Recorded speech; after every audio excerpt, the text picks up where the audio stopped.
we decided to have this conversation because of what's going on with you in Canada. Oh, yeah. And that your clinical psychology license is in jeopardy because you have opinions about politics that they disagree with, which is a very dangerous and bizarre turn of events. Well, it's your fault, actually. You know, I told you, I think, a week or so ago when we talked about this. Okay, so let me give you some background here. So I want to know how it's my fault. I will. I'll tell you. A lot of things are your fault, as it turns out. Oh, no. Yeah. So the College of Psychologists has basically levied what are equivalent to about 13 lawsuits against me simultaneously. Now, the reason I call them lawsuits is because they're actions undertaken on behalf of a complainant. Now, the complainant can be anyone anywhere in the world who complains about me for any reason. They don't have to be former clients.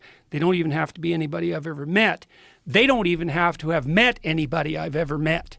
So, you know... So it could be someone online. Well, it is. All this is pretty much... All these complaints are someone online. None of them are my clients, although half of them claim to be falsely. And the college didn't throw out their complaints despite that.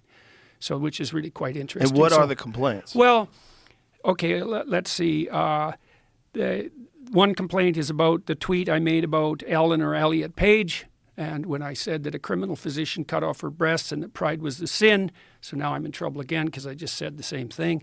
One was about Sports Illustrated cover where they featured that overweight model, and I tweeted out "not beautiful," and I guess that was something like fat shaming. I don't remember exactly what the charge was.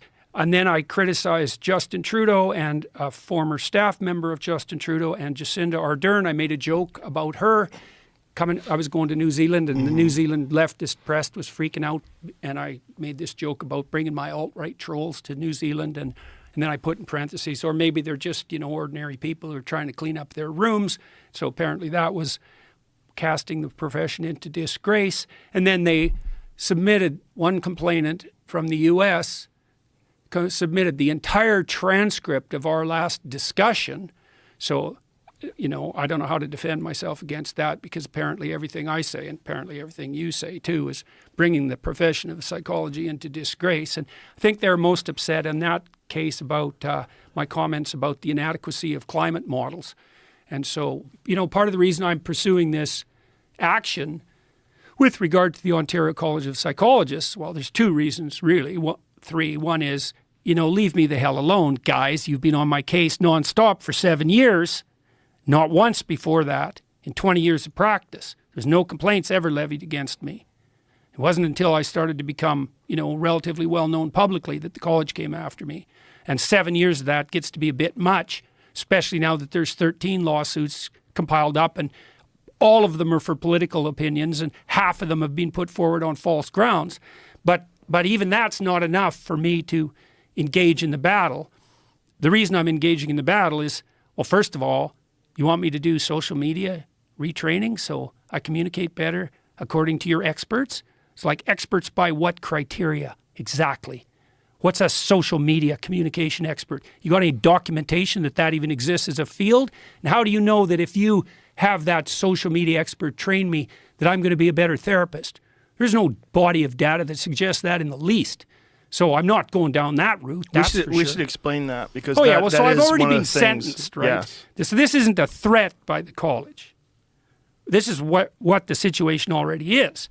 I haven't been hauled in front of their disciplinary board yet, but they've already convicted me of disgracing the profession and sentenced me to an indefinite period of re-education.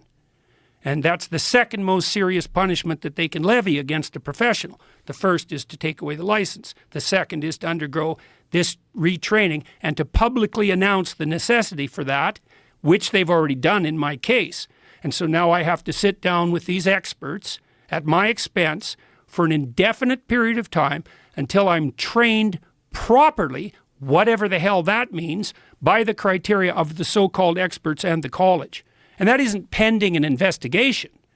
That's already in place. It's such a wild